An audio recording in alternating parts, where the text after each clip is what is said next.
నమస్తే, welcome to Haripriya's media. So ఇది ఇప్పుడే అందుతున్న న్యూస్ అండి, బ్రేకింగ్ న్యూస్ లాంటిది. అంటే కేరళకు సంబంధించి ట్రావెల్ కోర్కి సంబంధించిన 2500 గుళ్ళల్లో మొత్తము ఇప్పుడు గన్నేరు పువ్వుని నిషేధించారు. సడన్గా ఇప్పటిదాకా కేరళలో ఉన్న ప్రతి గుళ్ళల్లో కూడా గన్నేరు పువ్వుని దేవుడికి మాలలుగా వేసేవాళ్ళు, ఎవరైనా వచ్చిన భక్తులకు కూడా గన్నేరు పువ్వుని ప్రసాదంగా ఇచ్చేవారు తల్లో పెట్టుకోవడానికి కూడా. కానీ సడన్గా నిషేధించాల్సి వచ్చింది. దీని వెనుక విషయం ఏం జరిగింది అంటే, ఇది కేరళలో జరిగిన విషయం. అక్కడ ఒక అమ్మాయి సూర్య రంగరాజన్ సమేదో ఉంది, పేరు అంత గుర్తుకులేదు. ఆ అమ్మాయి నర్సింగ్ చేసింది, కేరళలోనే నర్సింగ్ చేసింది. ఆ అమ్మాయికి యూకేలో జాబ్ వచ్చింది. అయితే ఆమె కొచ్చి ఎయిర్పోర్ట్ నుంచి యూకేకి వెళ్ళవలసిన రోజు ఆ రోజు సాయంత్రం ఆమె ప్రయాణం చేయడానికి రెడీగా ఉండవలసిన సమయంలో ఆమెకు ఒక కాల్ వచ్చింది.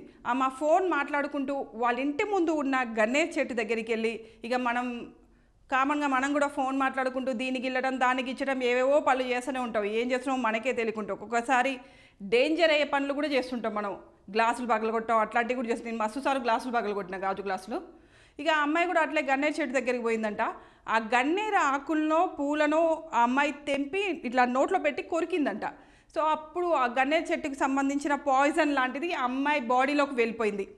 ఇక ఎప్పట్లాగే ఇక ఆ రోజు అమ్మాయి ప్రయాణం ఉంది కాబట్టి అది ఏదో మధ్యాహ్నం టైంలో అమ్మాయి ఫోన్ మాట్లాడేటప్పుడు కొరికింది. ఆ పాయిజన్ అమ్మాయి బాడీలోకి వెళ్ళిపోయింది. వెళ్ళిన సమయంలో అది అక్కడ ఆ పాయిజన్కి ఏంటంటే కార్డియాక్ అరెస్ట్ చేసే గుణం ఉంటుందంట. అయితే మెల్లగా ఎఫెక్ట్ చూపిస్తూ వచ్చింది. ఇక ఆ రోజు సాయంత్రం ఎప్పట్లాగే కార్ వచ్చింది. అంటే ఇప్పుడు అమ్మాయి వెళ్ళిపోవాలి యూకేకి కాబట్టి క్యాబ్ వచ్చింది. ఆ క్యాబ్లో ఆమెకు వచ్చి ఎయిర్పోర్ట్కి వెళ్ళిపోయింది. వెళ్ళిపోయిన తర్వాత అమ్మాయికి ఒకేసారి కళ్ళు తిరిగి వామిటింగ్ వచ్చిన ఫీలింగ్ వచ్చి బ్లడ్ వామిటింగ్ చేసేసుకుందంట. తర్వాత కింద పడిపోయింది. వెంటనే హాస్పిటల్లో అడ్మిట్ చేశారు. హాస్పిటల్లో అడ్మిట్ చేసినప్పటికి కూడా అమ్మాయి కొరికిన గన్నేరు పూలు, గన్నేరు ఆకులు ఎక్కువ పరిమాణంలో అమ్మాయి బాడీలోకి పాయిజన్ని పంపించినాయంట. ఇక ఆ నేపథ్యంలో అమ్మాయి చనిపోయింది. అంటే పోస్ట్మార్టం చేసే వరకు కూడా గన్నేరు ఆకులు తిన్నదనే విషయం తెలీదు. తర్వాత ఎందుకు ఈ అమ్మాయి ఇట్లా పడిపోయింది అని చెప్పి పోస్ట్మార్టం చేసిన తర్వాత ఆ అమ్మాయి బాడీలో గన్నేరు పూలకి, ఆకులకి, గన్నేరు చెట్టుకు సంబంధించిన అవశేషాలు దొరికినాయి. ఇక దాంతో వైద్యులు బయటికి చెప్పేశారు, ఈ అమ్మాయి గన్నేరు ఆకుల్ని పూలని తెలియకుండా తినేసింది, దానికి సంబంధించి అవశేషాలు కడుపులోకి పోయినాయి అని చెప్తే అప్పుడు అసలు ఏ టైంలో జరిగింది ఇదంతా అని వాళ్ళు ఒకసారి విశ్లేషణ చేసుకుంటే ఆ అమ్మాయి ఫోన్ మాట్లాడుతూ ఇదంతా చేసిందని వాళ్ళ పేరెంట్స్ చెప్పారట. ఇక దానితోటి కేరళ గుళ్ళకు సంబంధించి ఆ ట్రావెల్ కోర్కి సంబంధించిన అధికారులు ఒకేసారి రియాక్ట్ అయ్యి, మనం కూడా అసలు దేవుళ్ళకు గన్నేరు పూలు పెడుతున్నాం కదా, వచ్చిన భక్తులకి గన్నేరు పూలని ప్రసాదంగా ఇస్తున్నాం కదా, ఇది నిషేధిద్దాం.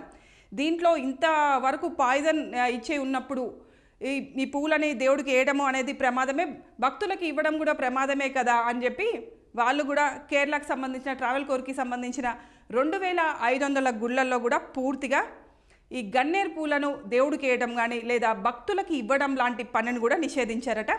ఇక కేరళకు సంబంధించి కాదు, మొత్తం దేశం మొత్తం కూడా ఈ గన్నేరు పువ్వుని దేవుళ్ళకి వేయటం కానీ అసలు ఇంట్లో పెంచుకోవడం కూడా నిషేధిస్తే మంచిదని నా అభిప్రాయం. ఎందుకంటే చిన్నపిల్లకి తెలియక నోట్లో పెట్టుకుంటారు కదా, అందుకని గన్నేరు పూలని ఇంట్లో పెంచడం కూడా నిషేధించడం మంచిది అని నా అభిప్రాయం.